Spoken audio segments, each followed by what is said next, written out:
faut retenir aujourd'hui.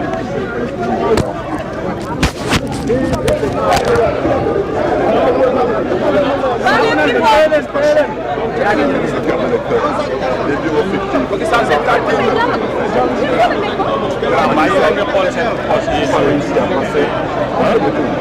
Et ce qu'il faut retenir, c'est qu'il y a moins de 24 mois de cela, Macky Sall nous a affronté aux élections législatives et il a récolté au niveau national moins de 50%.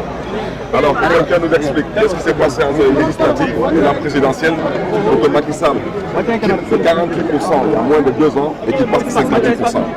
Les résultats qui ont été proclamés à l'instant par la Cour d'appel de Dakar sont des résultats préfabriqués.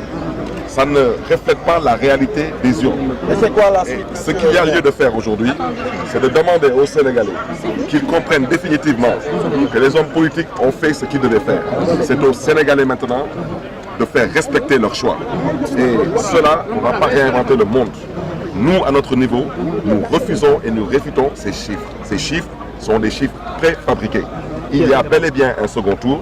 Ce second tour, vous savez exactement les raisons qui poussent le président Macky Sall à refuser d'aller au second tour, et parce qu'il sait très bien qu'il est impopulaire. Et vous avez tous entendu le président Macky Sall, dans une vidéo, dire que tous les présidents en Afrique qui tombent, ils tombent parce qu'il y a un second tour. Et que comme lui, il veut un second mandat, il déroule des stratégies. Il n'a jamais dit qu'il allait convaincre sans contraindre les Sénégalais à travers un bilan pour obtenir un second mandat. Non, il a dit clairement qu'il ne compte que sur des stratégies qui sont bien sûr machiavéliques et qui sont antidémocratiques.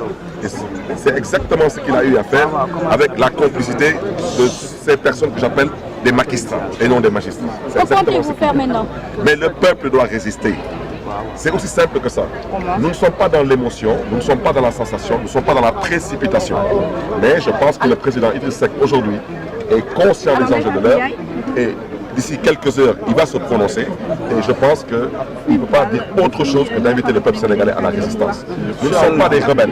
Il n'est pas question de brûler le pays qu'il va lui naître et grandir, mais il n'est pas non plus question d'accepter ce fait accompli.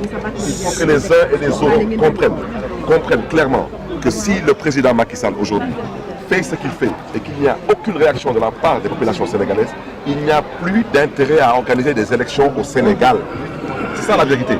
Parce que les magistrats se voient proroger leur mandat, ceux qui doivent aller à la retraite, on les maintient en poste pour faire le sale boulot. D'autres sont corrompus jusqu'à la moelle épinière. Et que voulez-vous qu'on vous dise? C'est aux Sénégalais de comprendre qu'ils doivent se lever et refuser ce qui se passe dans ce pays. Macky Sall est arrivé au pouvoir par la voie démocratique et aujourd'hui il veut se maintenir au pouvoir par une voie antidémocratique. Et je vais vous dire, et je le répète, ce mandat n'est pas le deuxième mandat du président Macky Sall, c'est le premier mandat du président Macky Sall de par la Constitution en vigueur. Donc, qu'aucun Sénégalais ne soit surpris que dans 60 mois, le président Macky Sall brigue un deuxième mandat de par la Constitution qui serait dans la tête des Sénégalais et dans l'entendement des Sénégalais un troisième mandat. Donc nous invitons les Sénégalais à la résistance. Et le reste maintenant, je crois que les Sénégalais ont une culture de lutte qui n'ont plus besoin de prouver à la face du monde leur courage, leur détermination et leur volonté de vivre en démocratie.